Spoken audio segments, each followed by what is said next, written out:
this is Armstrong Williams on the right side. Armstrong. Don't curse, speak English. Armstrong. Virtuous society. Armstrong. I dare you to listen. Hey, turn it up. Hey. Armstrong. Get on the right side. Armstrong. Elevate your mind. Armstrong. I'm Armstrong Williams on the right side. Yo, man, it's your boy K.O. And you're tuned in to the most conservative of our brothers. Armstrong. The Armstrong Williams Show. Please give me a break. Grow up. Hello, everybody, and welcome to this edition of the Armstrong Williams Show. Thank you so much for joining us. Payne Lucas, welcome back to the co-host chair. It's good to be back. Live in the studio. Live in 2013. Are your parents good? Everyone is very well this year. Very well. Excited about the coming activities this coming week.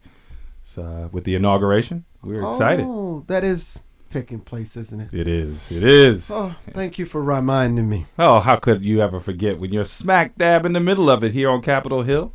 It's a beautiful place here, isn't it? It's a beautiful time. It's a beautiful country. It is. It is. Gotta love it. Gotta love it. Dr. Reese, how are you today? Well, good afternoon. How are you today? I'm fine, thank you, Armstrong. It's my last Thursday in California for a while. Don't say Going it like back east for the cold weather. Don't say it like that now. Come on. It's a little hard to hear you. Can you hear me now? Yes, thank you. Dr. Fleischer, how are you? Well, I'm fine too, thank you. We're having it looks to me like a hurricane here in Florida. Are you the hurricane? Are you the storm that's brewing? Well,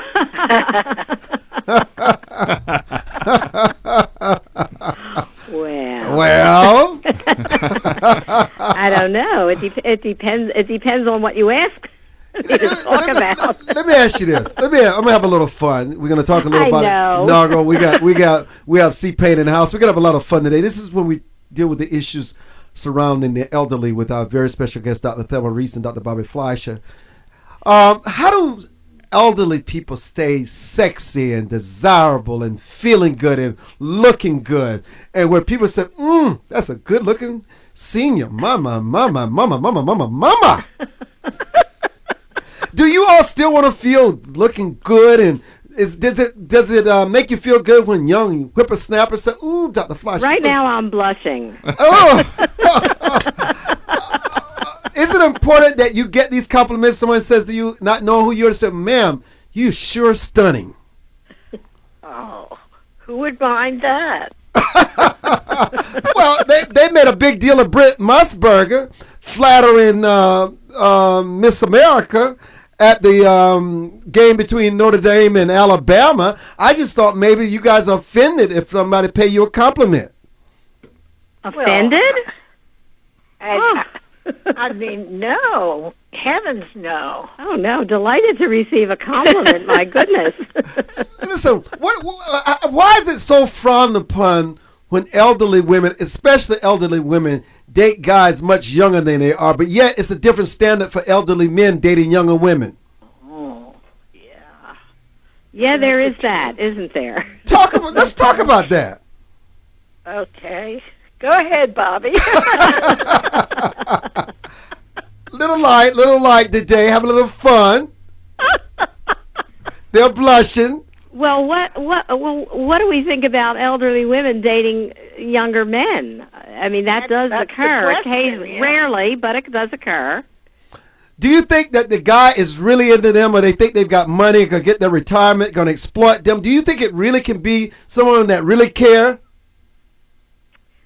Well, like all of the questions you ask, there's not a simple answer. I certainly think that's true in some cases.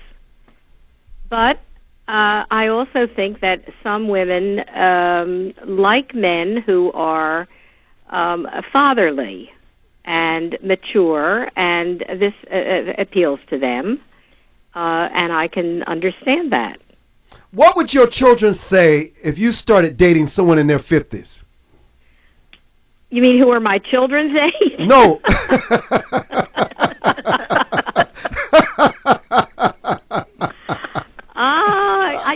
That's a good. My children are coming to visit this weekend. I think I just might ask them that. What would they say? Well, I hope they would say, I hope your reasons are, I hope they would say that's fine. Whatever it is that you see in this person and feel about this person would be okay. I hope they would say that. I think they would be somewhat surprised, but I really don't know. I'm going to ask them. Do you find this is C. Payne? Let me ask you this: how do you feel? Do your children find your dating repulsive to them? In other words, do they want to? Would they even acknowledge that you date? Perhaps? Oh yes, they would. They wouldn't find it repulsive at all. No, that would be that would be fine with them. Often children find themselves having to take a step back when they think of their parents dating someone else, just because they just don't want to imagine their parents in a dating scenario. Absolutely, I can understand that, but I don't think that my children would object. But they might object to someone perhaps in their 40s as opposed to their 50s. Well, I mean, at what point do they? I think it would be. I think that would be that might pose some difficulty. But would you consider marrying again? Could they handle that? Wait, would I consider marrying someone again? Yes, and how would that impact your children? Listen, under no conditions would I want my mother to marry again. Under none. Oh. I'm sorry. It would be too traumatic for me. I'm just being candid, like always. I have to be candid. I couldn't handle it. Why do you feel? Can I ask you a question? Oh, sure, please. Why do you feel that? I mean, that was a very strongly worded statement. You really don't want that. No, but let me tell you what's even better than that statement was the fact when my father died December 16th, 1985, 27 years ago. My mother says she would never date. She never wants to see another man because she doesn't want that. And plus she knows her children, all 5 of her boys and 1 daughter, because she raised them. And she knew that it would be so disruptive to the family. She said, I'm going to sacrifice because I'm not going to worry about another man taking care of me because I know my children will. And I said, you know what? That's the deal we can agree on. But suppose you're not marrying because someone will take care of you. Suppose you're marrying because you or becoming partnered with someone whom you love very much, who loves you, affords you companionship that you do not have without your husband, since your husband has died. Would you really object to that? She's not because she wants someone to take care of her, but maybe financially or physically or whatever. But for emotional reasons, this is what I said. Companionship. And for love, for good company, to share lots of things with, ideas and feelings and good times and bad times. Would you really object to that? You know what? I've never really thought about it that deeply because I've been so selfish. First and foremost is her happiness, and as much as I say, and I'm almost going through a transformation even listening to this and allow myself to have this discussion. You know what? It's always what's best for her. I know I can put my feelings aside because my love is unconditional. And if that's what she wants, I would learn to accept it. But you'd highly discourage it, huh, yes, Armstrong? I would. We children tend to be a little bit selfish when it comes to our parents. Especially that mother. Now, my father were married again. If he were alive, it would be no big deal. Yeah, but no big deal. At 16, we're arguing whether or not we can go out on a date with a friend from school, but yet, as our parents who are so much more mature than we are, so much more wise than we are, we have a problem with accepting their potential relationships. In fact, those relationships do occur out of love, probably a great deal more than we think. Mm-hmm. Dr. Reese, you awfully quiet. Well, I am. I mean, first of all, I couldn't date anyone younger because my husband would object. Yes. Good point. Never mind the children. Who cares what they Never say? mind the children. My husband would put his foot down, Armstrong. Dr. Fleischer, did you ever consider marrying again? Did you ever think that's something you wanted? If I've thought about the possibility. Hold there, we're coming back. Hey, listen, this is really a fun topic. We're going to get serious a little later in the show, but right now, these are real issues that people are faced with. Dr. Fleischer, Dr. Reese, C. Payne Lucas, Armstrong Williams, we'll be back. Armstrong Williams returns in a moment.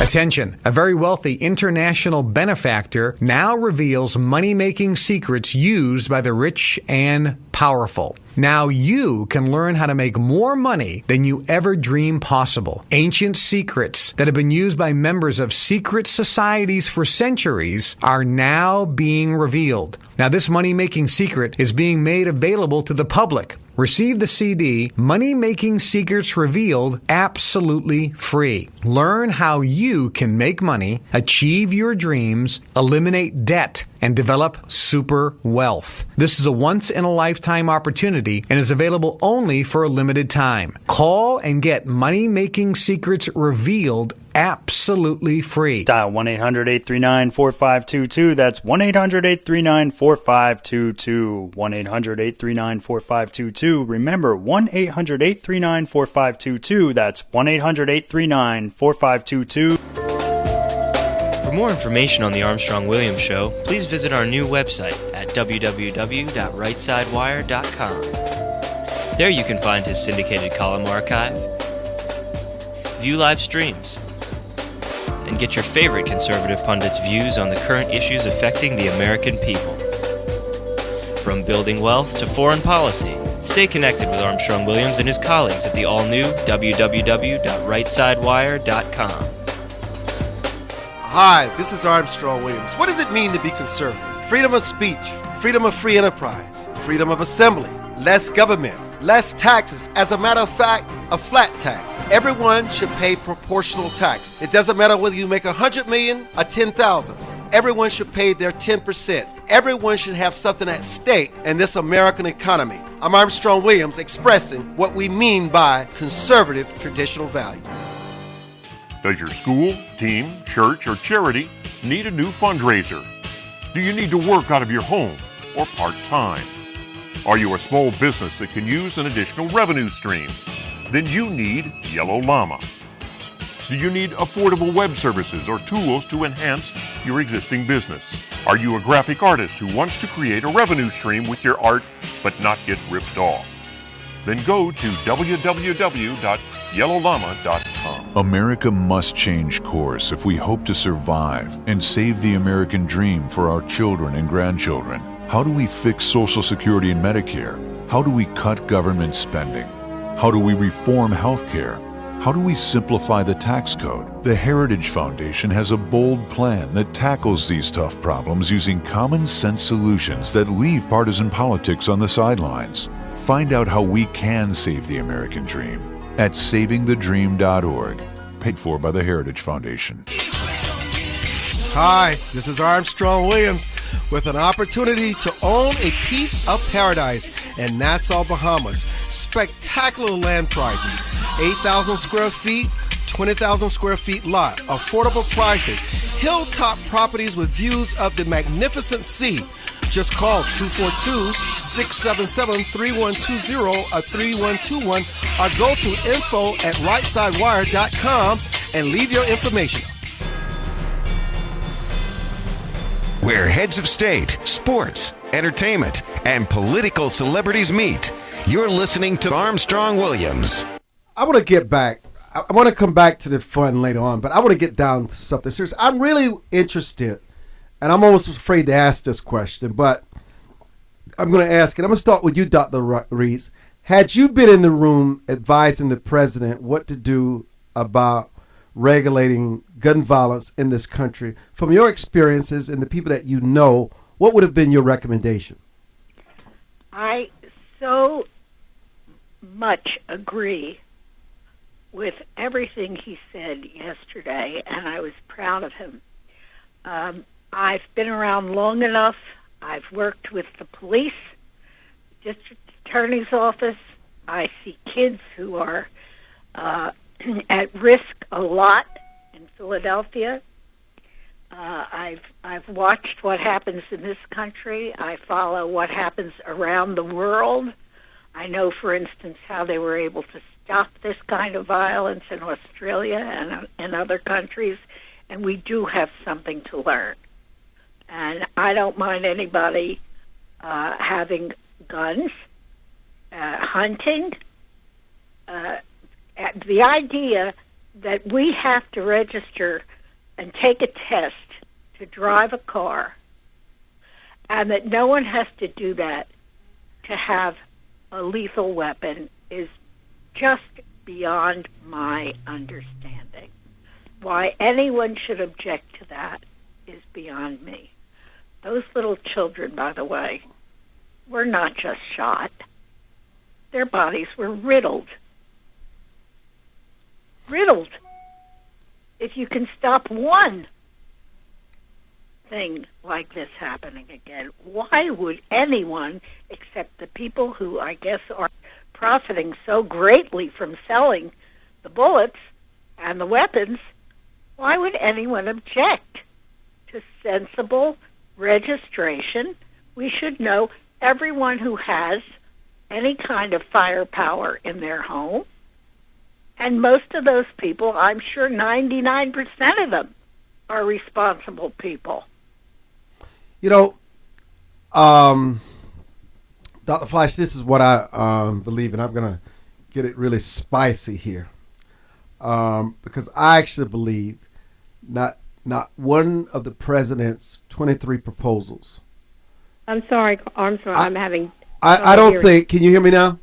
Yeah. Okay, I don't think that any one of the president's 23 proposals would have prevented the Newtown shooting. And just like welfare, just like wealth redistribution, just like every other initiative that is initiated, they do nothing to fix the problem. We had this problem on the assault weapons when Bill Clinton was in the White House. We passed this legislation, and the crimes continue in the classrooms, in the theaters. They just continue on American soil. The only purpose of what we saw yesterday from the president is to soothe the people's conscience into really thinking that everything is okay now. Everything's okay. Schools are fine. The classrooms are fine. The theaters are fine. You all have nothing to worry about because Mr. President got up to the big bully pulpit and he spoke and he passed these. He said he's going to do these 23 resolutions. So just relax. Nobody's going to break in your home and shoot you. Nobody's going to shoot you while driving. None of that's going to happen. But let me tell you.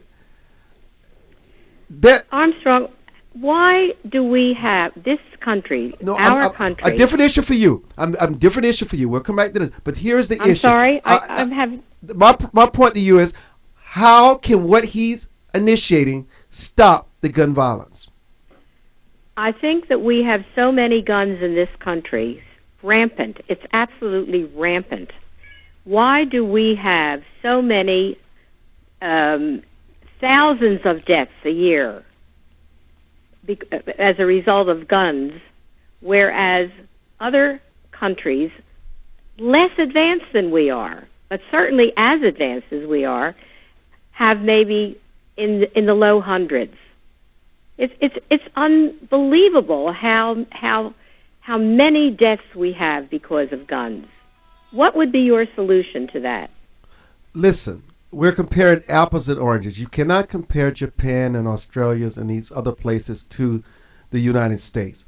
And while you may sit and talk about the deaths, we never talk about the thousands and thousands of lives that were saved and violence prevented because people who were responsible had guns. We only talk about the issues. But let me tell you, it's not the law-abiding people. The laws that the president has just passed is against law-abiding people. He has done nothing about the criminals that go out and commit these crimes and the sick people who have this mental health. You don't know when they're going to snap, when the wrong thing is going to be said to them.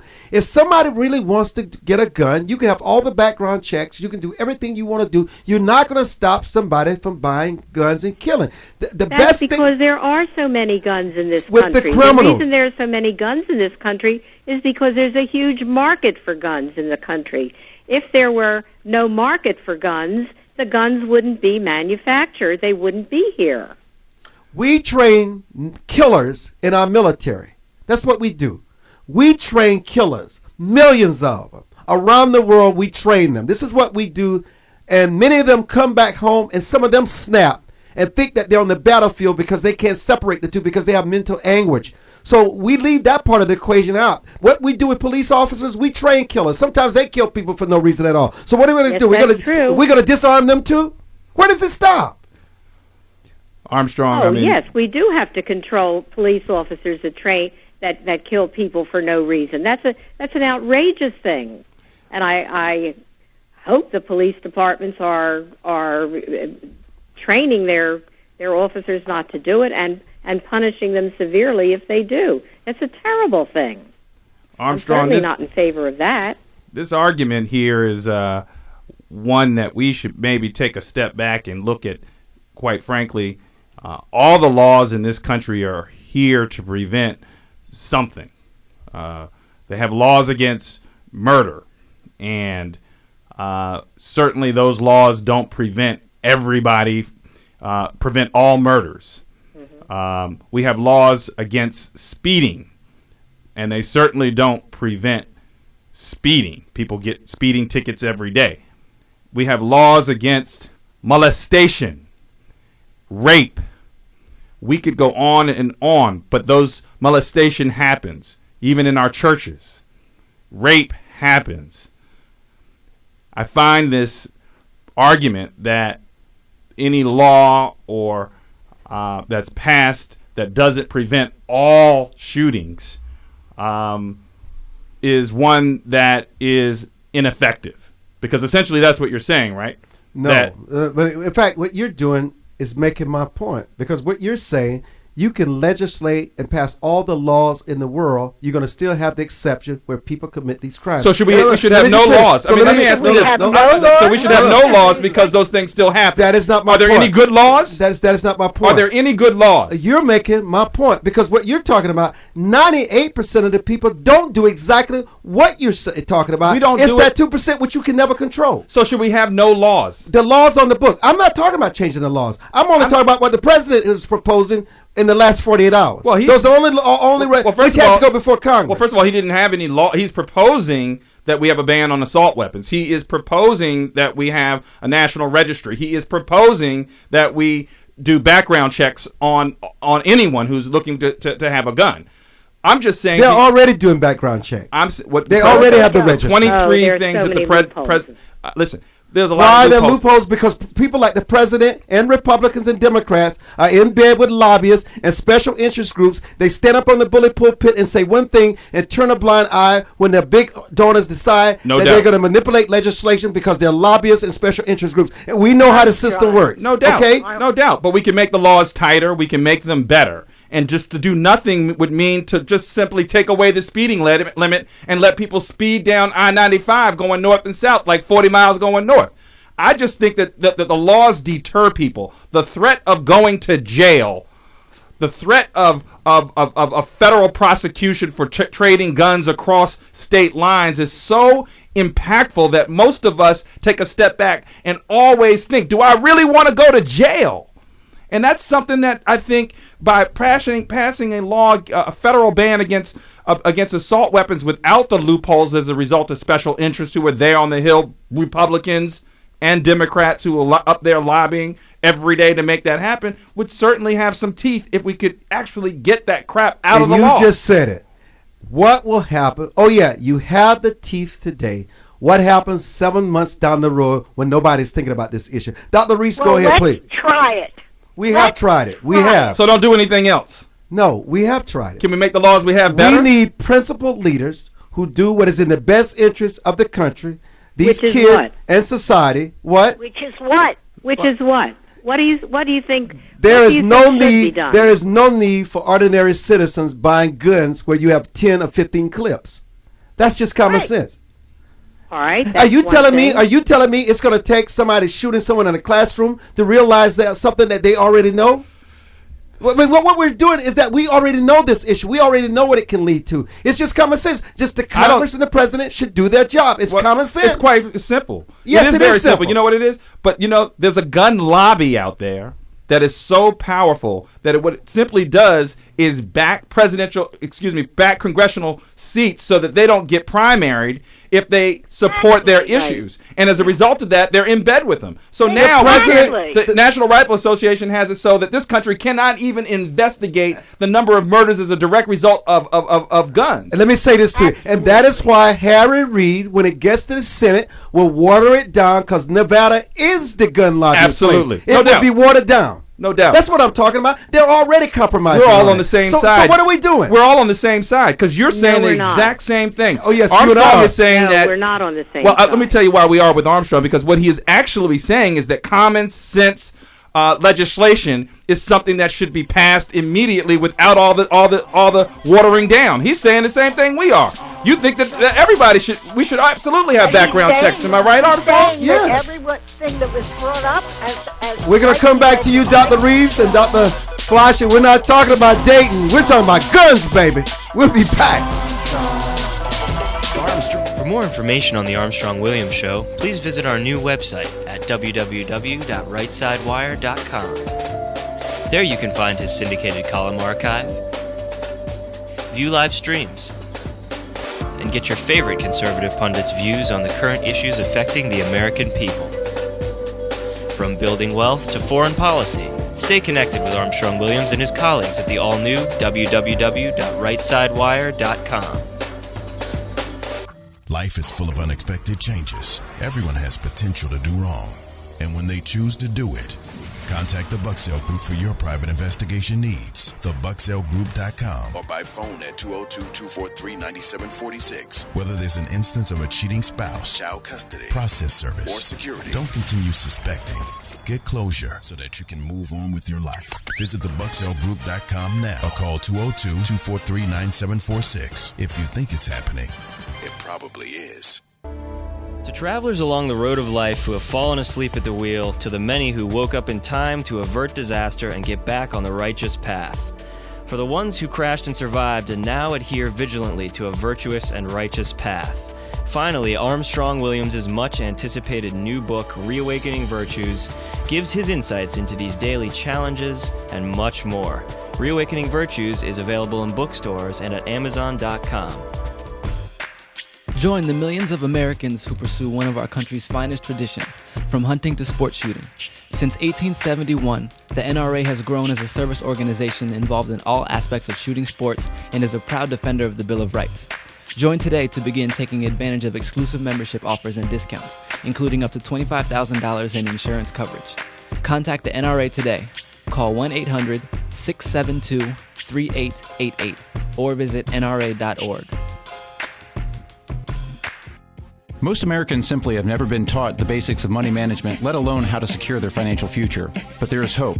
Financial Education and Literacy Advisors, also known as FELA, does what others don't. FELA teaches financial education. If you'd like more information about providing a financial wellness program for your employees, or a credit-bearing college course in personal finance, or other valuable programs, please visit myfela.com. That's myfela.com, or send an email to info@myfela.com. Elder Chicks is an exciting part of the fastest growing segment of the population. Women in their 70s, 80s, and older who are mastering the art of a senior life.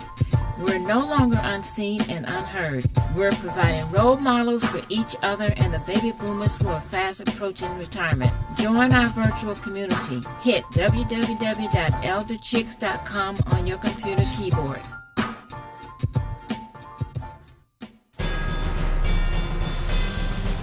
Where heads of state, sports, entertainment, and political celebrities meet. You're listening to Armstrong Williams. Let me give our very distinguished guests who sacrifice their time every week to come in and be a part of our broadcast, Dr. Flash and Dr. Reese. Let us hear from them on this pretty tense subject. Dr. Reese, go ahead.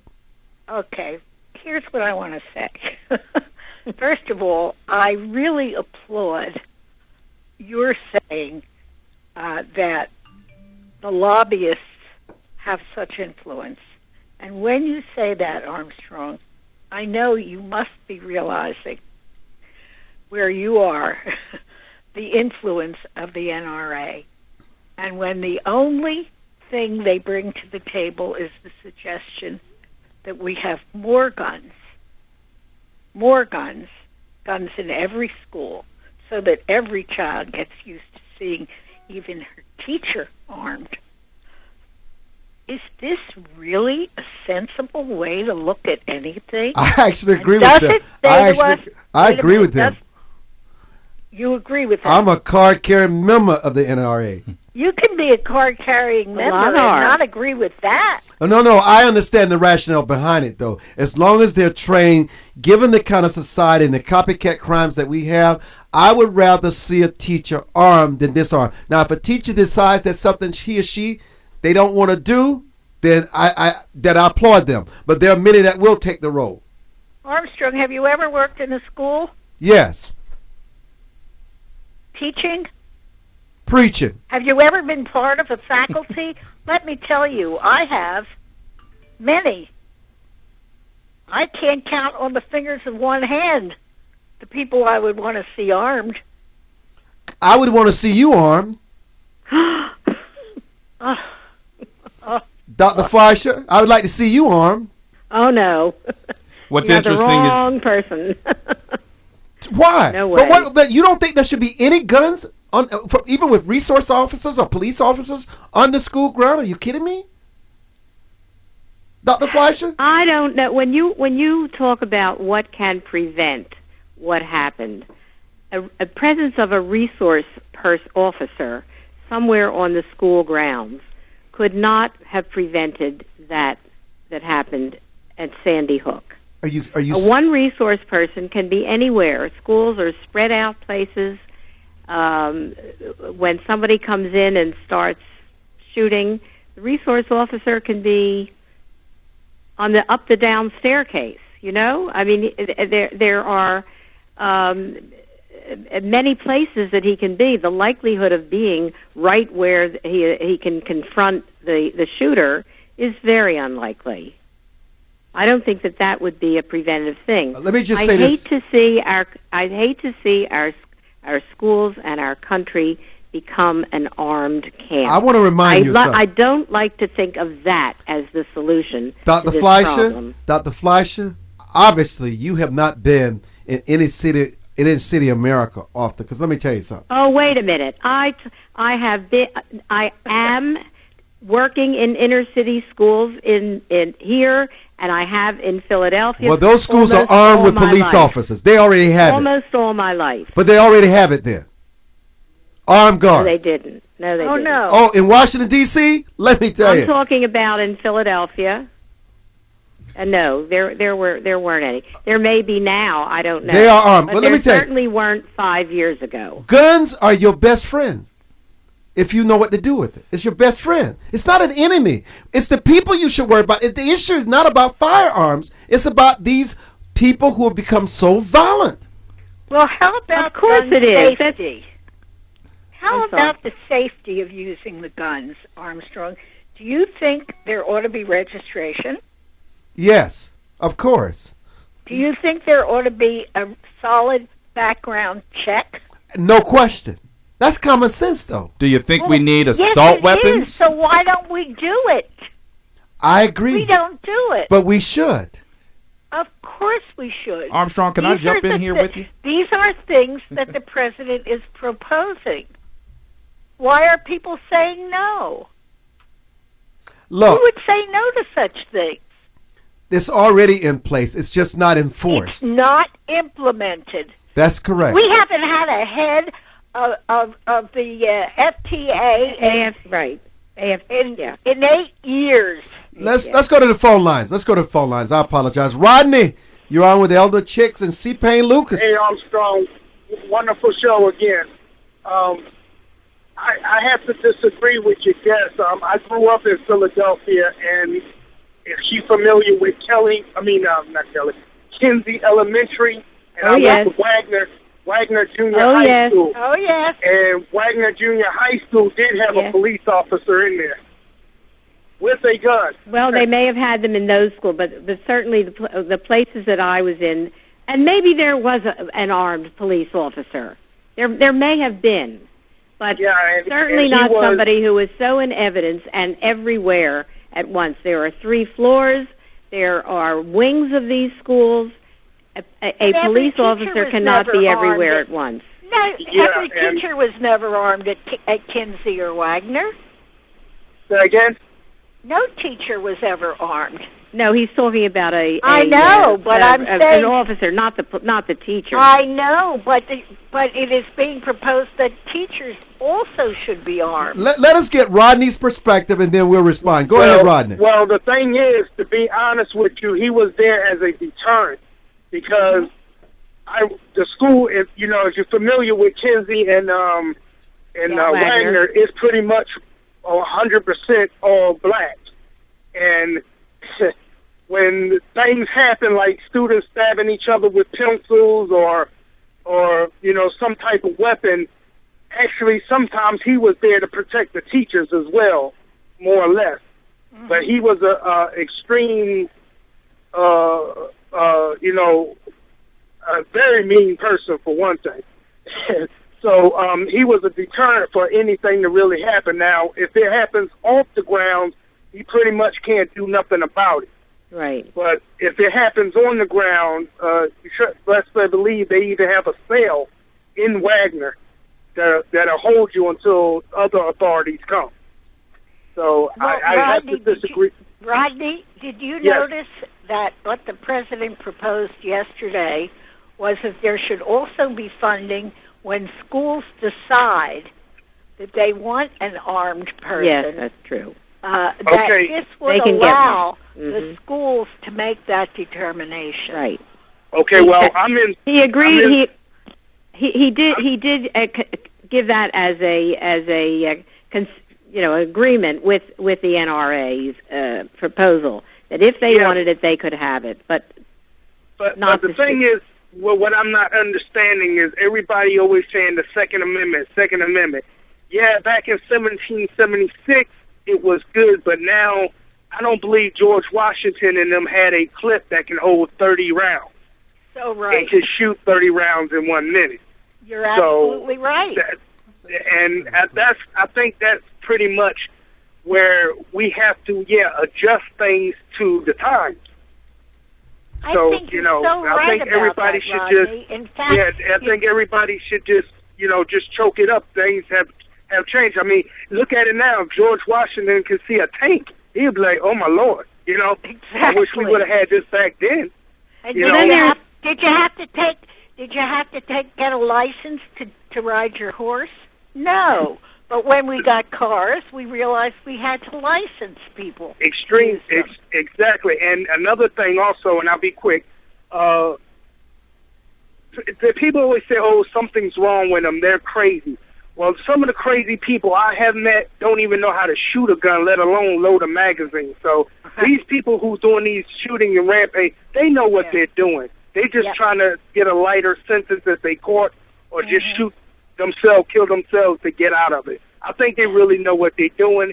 And what y'all talked about earlier, I love older women. I dated older women, and they're very. There's only one thing I disagree with. They were kind of more too much loving and affection in public when we going out. And sometimes when we do go out, I suggest let's go to bingo, and then they get mad at me. So, I don't blame them. Oh my goodness! I don't want to play bingo either. From Rodney, guns, you're the older woman's friend. Oh wow, we've struck a chord. From guns to the bingo hall. Yes, you gotta love it. Why do you guys get offended when somebody asks you to go play bingo? Though, why is that kind of a turn off? I'm not offended. I like bingo. Oh, you like bingo? I used to love. Well, the two of you should go and play bingo. I'll see you, Rodney. You're right. Oh wow! That's pretty intriguing. Listen, this is a fun conversation. I'm glad Rodney broke the ice because he got really tense up in here. You know, sometimes I remind my guests just that I am the NRA. When people say, "What's wrong with the NRA?" I look in the mirror and I say, "What's wrong with me?" And it's interesting. And when I was watching the press conference and I was wanting to find a way to disagree with them, I found myself saying, "I just agree with everything they said." We'll be back on the Armstrong Williams Show. Don't go away. Armstrong Williams returns in a moment.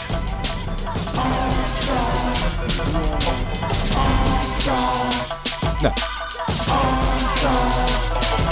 Attention, a very wealthy international benefactor now reveals money-making secrets used by the rich and powerful. Now you can learn how to make more money than you ever dreamed possible. Ancient secrets that have been used by members of secret societies for centuries are now being revealed. Now this money-making secret is being made available to the public. Receive the CD, Money Making Secrets Revealed, absolutely free. Learn how you can make money, achieve your dreams, eliminate debt, and develop super wealth. This is a once-in-a-lifetime opportunity and is available only for a limited time. Call and get Money Making Secrets Revealed absolutely free. Dial 1-800-839-4522. That's 1-800-839-4522. 1-800-839-4522. Remember, 1-800-839-4522. That's 1-800-839-4522. For more information on the Armstrong Williams Show, please visit our new website at www.rightsidewire.com. There you can find his syndicated column archive, view live streams, and get your favorite conservative pundits' views on the current issues affecting the American people. From building wealth to foreign policy, stay connected with Armstrong Williams and his colleagues at the all-new www.rightsidewire.com. Does your school, team, church, or charity need a new fundraiser? Do you need to work out of your home or part-time? Are you a small business that can use an additional revenue stream? Then you need Yellow Llama. Do you need affordable web services or tools to enhance your existing business? Are you a graphic artist who wants to create a revenue stream with your art but not get ripped off? Then go to www.yellowllama.com. Anderson Brothers Bank, a family-owned and operated establishment that blends traditional personal service, local market awareness, and advanced technology to meet the financial needs of its customers. Visit abbank.com or call 843-464-6271 to see how they can assist you with your banking needs. Anderson Brothers Bank, celebrating 75 years of community banking, the way it should be. Stability right in your backyard since 1933. America must change course if we hope to survive and save the American dream for our children and grandchildren. How do we fix Social Security and Medicare? How do we cut government spending? How do we reform health care? How do we simplify the tax code? The Heritage Foundation has a bold plan that tackles these tough problems using common sense solutions that leave partisan politics on the sidelines. Find out how we can save the American dream at savingthedream.org, paid for by the Heritage Foundation. Join the millions of Americans who pursue one of our country's finest traditions, from hunting to sport shooting. Since 1871, the NRA has grown as a service organization involved in all aspects of shooting sports and is a proud defender of the Bill of Rights. Join today to begin taking advantage of exclusive membership offers and discounts, including up to $25,000 in insurance coverage. Contact the NRA today. Call 1-800-672-3888 or visit nra.org. Where heads of state, sports, entertainment, and political celebrities meet. You're listening to Armstrong Williams. And welcome back to the broadcast. Why do you think seniors are becoming more nervous about affordable care, better known as Obamacare, as they learn more and more about it? Dr. Reese and Dr. Fleischer? Well, I was very disturbed last week to read that survey, that research that showed that with a couple of exceptions, like for older people. I tell you what, before we get into that, let me just do this because I think this is important. Let me get Bernard on because I know he wants to talk. No, go ahead, Dr. Reese. Go ahead. Please continue.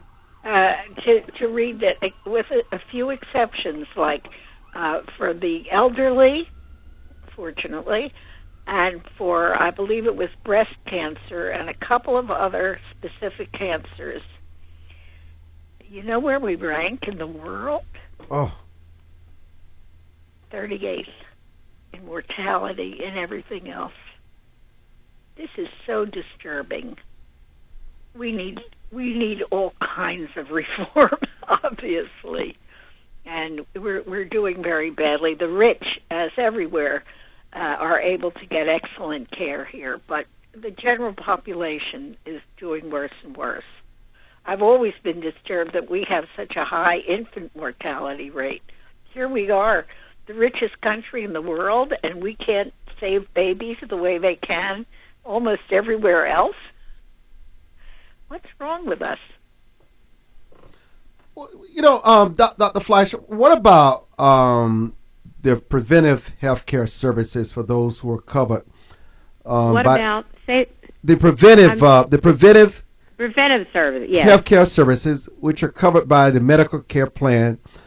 Is this going to help senior citizens? And will each of these individuals still receive free preventative health services throughout the year? Because I know at the same time, home-based physicians and these nursing care provisions have also gotten theirs through the same act, which will enable seniors to receive treatment and care at home in certain situations. I'm just curious as to what those situations are also. Well, I'm not a funded information about what is available, but certainly preventive care is worth, I think, every penny that is spent on it, because medical care is so expensive. Anything we can prevent through programs like curbing obesity, for example, or getting people to have examinations, yearly exams, to catch things before they get to be serious illnesses, certainly it would make a huge inroad, positive inroad, into healthcare costs. So I would certainly be in favor of all of that. And I also think that home care help is important also. I know that there have been certain situations where in order to, one had to go to a hospital to get certain things like transfusions or possibly dialysis, that those kinds of interventions. Whereas if you wanted to have them at home, you had to pay for them out of pocket. Well, that seems really a foolish. It's not a saving. It actually costs more to have certain things done in hospitals, requiring all of the care that's needed, all of the personnel, and so on, when certain things can be done easily at home. What is it that they did not thoroughly consider when you think about senior citizens in this affordable care legislation, Dr. Reese, that also is troubling? Well, I think there are some things that nobody wants to think about and nobody really wants to discuss, and I guess I'm just as nervous about it as anybody else, and that is we have to face the fact that with all the good things that have happened in medicine, people are living longer, but that's presenting new problems, like how much the rest of the population is going to have to pay for many of the problems that come with an aging population. And I'm saying that nervously because I'm part of that aging population.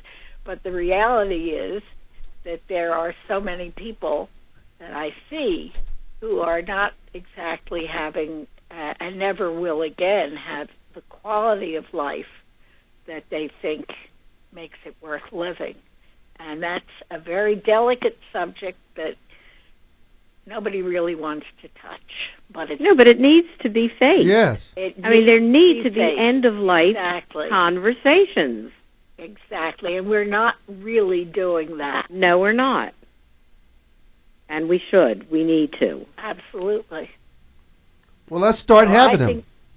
I think that's what's lacking, because so far people have been too scared to talk about it. Well, not only that, but then the accusation is, what? End-of-life conversations? Death panels. Right. Right. They use we have words, these sound bites. Yeah. You know, I tell you what is the reason why I think we don't have these conversations, because when you believe that these conversations are distressing to patients, and even some physicians and nurses have said publicly and have written about the fact that there's no good evidence to support the view. In fact, a survey of patients with advanced cancer found that rather than doing harm, inner-life conversations lead to better quality of lives for patients and caregivers. And after such discussions, more patients opt for hospice care and less aggressive treatment. I think you're right. I think you're absolutely right. Yeah. I lived through that with my husband, and when he finally did, went into hospice care, it was a relief to him, to me. It brought the end of life was relieved by the help and the facing of the fact that this was upon us. It's a very difficult conversation to have, but it has to be faced, and I think that it should be written into our health care provision. I think so too. In some way. Well, I think patients who actually receive aggressive care have actually tripled the risk of major depression than those patients who didn't receive it. I think that's an issue we don't get into. And also, caregivers of patients with higher or better quality of life scores reported less regret and greater ability to face the death than caregivers of those patients whose scores were low.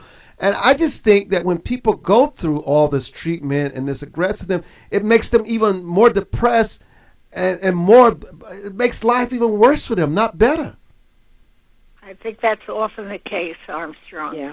Mm-hmm. And the more, I agree with you, I agree with that. So I do think that as the population is aging so much, as this part of the population is growing, there will be more conversation because people are seeing so many more older people around them who are who become pretty philosophical about the end of life considerations. And but it should be very explicit in our health care provisions. But it's not. But it's something else we touched on. Why is it that we don't deal with tort reform? Why we don't deal with tort reform? Court reform. Tort reform. Yeah. Tort reform. Yes. Oh, yes. I don't know why we don't, but you know what, Armstrong? Whenever I hear we don't deal with something, unless it's just an emotional issue like the end of life stuff, but when I hear that we don't deal with this kind of reform and that kind of reform, at this point, I'm beginning to look all the time at whose money is concerned here. Right. Where's the lobby? Well, the trial lawyers, of course. Yeah. I want to get your final thoughts. I mean, it's the historic inauguration coming. Have you, both of you, ever attended an inauguration in your history? No. Oh, you haven't? No. I've not missed an inauguration since Ronald Reagan. Oh, really? Well, look at where I live, so that's something to do with it. Oh, I've never been to one. Oh, no. I was invited to buy a ticket. No doubt. Just about a week ago, I received in the mail a beautiful invitation, and at the bottom it said it was an invitation to buy a ticket. You didn't include airfare? You declined? I'm afraid I did. Oh, I won't tell you how many I bought. I made up for your lack of purchase. That's it. You know, it is. And save a dance for us. I'm going to save several because I'm going to kick it up on Sunday night. You know, it is truly a time to get the chance every 4 years to see people that you haven't seen in such a long time. It's really a big reunion for me. Yeah. Oh, that's great. And I really enjoy, and of course, Dr. Reese knows where I live. I live in the backyard of where the swearing in will take place. Yes. So I can walk everywhere. I can just literally walk. Boy. Yeah. But look, I appreciate the two of you, and it's so wonderful being live, taking calls. Thank you. We look forward to this. We have plenty to talk about next week. Strong. Take care now. Enjoy the inauguration. I will save a dance and a drink of juice for you.